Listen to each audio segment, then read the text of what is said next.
आरती Motiyani, शलवी hospital Narola से consultant paediatrician. जैसे आप जानते हैं आजकल मानसून का सीजन है, बहुत सारे पेशेंट्स हमारे आते हैं जिनका मेन कंप्लेन होता है पेट दर्द, डायरिया, वॉमिटिंग। अभी जो सीजन है वो पेट के प्रॉब्लम्स काफ़ी हो रहे हैं। तो आज हम जानेंगे कि कैसे पता करें कि बच्चों को ये डायरिया है, अगर डायरिया हो जाता है तो कैसे ट्रीटमेंट करें। जनरली बच्चों में बहुत वेरी करता है, जो स्टूल का फ्रीक्वेंसी है, पॉटी जाने का फ्रीक्वेंसी है, वो बहुत बच्चे से बच्चे वेरी करता रहता है। कोई बच्चे दिन में 2 बार जाते हैं, कोई बच्चे दिन में 4 बार भी जाते हैं। पर डायरिया कब बोलेंगे? जब स्टूल का कंसिस्टेंसी वाटरी हो, एकदम लिक्विड कंसिस्टेंसी हो, एक एपिसोड भी लिक्विड कंसिस्टेंसी हो तो उसको डायरिया कहेंगे। या फिर बच्चे की स्टूल फ्रीक्वेंसी में चेंज हो, लाइक पहले बच्चा 2-3 बार जा रहा है, अभी सिंस फ्यू डेज 4-5 बार जाना उसका फ्रीक्वेंसी हो गया है, तो उसको हम डायरिया बोलेंगे। बहुत छोटे बच्चे होते हैं 1-2 साल के, उनमें ग्रीन टॉयलेट आना बहुत कॉमन है। ग्रीन पॉटी या थोड़ा बहुत चिकना पॉटी जो रहता है उसको हम डायरिया नहीं बोलेंगे। जनरली अगर फ्रीक्वेंसी या कंसिस्टेंसी जो चेंज होता है पॉटी का, उसको हम डायरिया बोलेंगे। उसके साथ अगर बच्चे को वॉमिटिंग है या पेट दर्द है तो ये थोड़ा इन्फेक्शन होता है, तो इसके लिए उसका थोड़ा स्पेशल ध्यान रखा जाता है।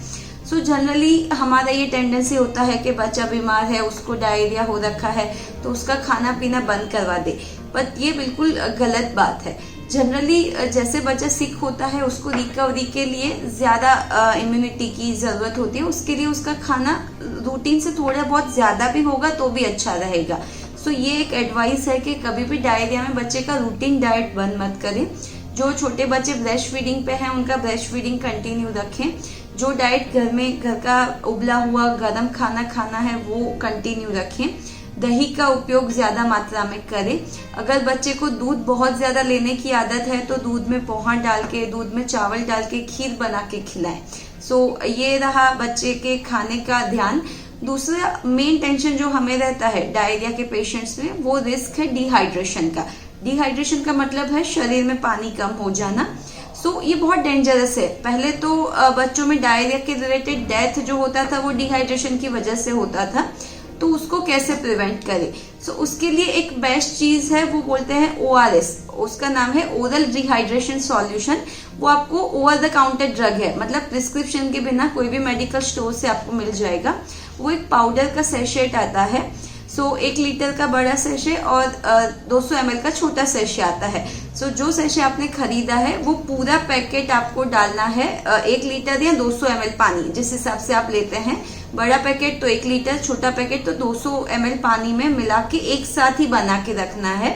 तो ये जो पानी बनता है वो 24 घंटे के लिए यूजफुल है। आप बोलेंगे कि क्यों यही देना है, तो ये एक इम्पॉर्टेंट चीज है। उसमें ग्लूकोज, सोडियम जो टॉयलेट के थ्रू लॉस होता है शरीर में से, पानी, ग्लूकोज, सोडियम, उसकी मात्रा एडिक्वेटली बनाई गई है। हमेशा ये ध्यान रखें 24 घंटे तक वो पानी आप यूज कर सकते हैं। एक साथ ही पूरा पैकेट बनाना है और बच्चे को थोड़ी थोड़ी मात्रा में फ्रिक्वेंटली देते रहना है। जैसे ही बच्चा टॉयलेट जाता है, आपको मतलब उम्र के हिसाब से उसको आधा ग्लास, अगर बच्चा 1 से 3 साल का है तो 1/4 से आधा ग्लास आप दे सकते हैं। अगर 3 साल से बड़ा है तो उसको आधा से 1 ग्लास दे सकते हैं। और बड़े बच्चे की रिक्वायरमेंट के हिसाब से आप उसको ORS दे सकते हैं। तो ये ORS देने से जो भी वाटर या जो भी सोडियम, ग्लूकोज लॉस हो रहा है बच्चे को वो मिल जाएगा। अगर बच्चे को ORS का फ्लेवर पसंद नहीं है, टेस्ट नहीं पसंद है, तो आप बच्चों को ओरल रिहाइड्रेशन सॉल्यूशन घर पे बनाए हुए, जैसे कि बटर मिल्क है, छाछ है, नींबू पानी है, नारियल पानी है, ये भी आप दे सकते हैं।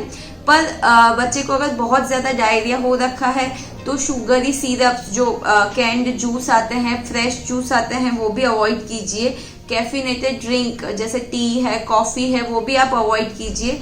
बच्चे अगर बीमार होते हैं तो हम उनको कैंडी देते हैं, तो ये कैंडी भी डायरिया बढ़ाती हैं, तो ये आप बिल्कुल मत लीजिए। और जब बच्चे को 7 या 10 दिन से ज्यादा डायरिया चल रहा है तो उनका दूध का प्रमाण भी थोड़ा कम कर दीजिए। ये थोड़ा डाइट में आप चेंजेस लाएंगे तो डायरिया में फ्रीक्वेंटली रिकवरी हो जाएगी। प्रीवियस कोई दवाई चल रही थी और आपने अगेन वो स्टार्ट किया है क्योंकि बच्चे को बुखार है या उसको डायरिया है, तो वो दवाइयां भी कभी कभी डायरिया इंक्रीज कर सकती हैं, तो उसका ध्यान रखें। कोई भी दवाई स्टार्ट करने से पहले अपने डॉक्टर को ये हिस्ट्री जरूर बताएं कि बच्चे को डायरिया है। ये डायरिया होने का रीजन क्या है? So generally viral infection, bacterial infection या कोई भी पैरासाइटल इन्फेक्शन की वजह से होता है। फूड एलर्जीज की वजह से भी कॉमनली डायरिया होता है, या फिर जैसे मैंने आपको बताया जो ऑस्मोटिक सब्सटेंस होते हैं जैसे कैंडी है, बहुत ज्यादा शुगरी सब्सटेंस है, वो खाने की वजह से भी डायरिया होता है। So most common reason is viral infection. So majority of बच्चे 3 से 5 दिन में डायरिया से रिकवर होते हैं।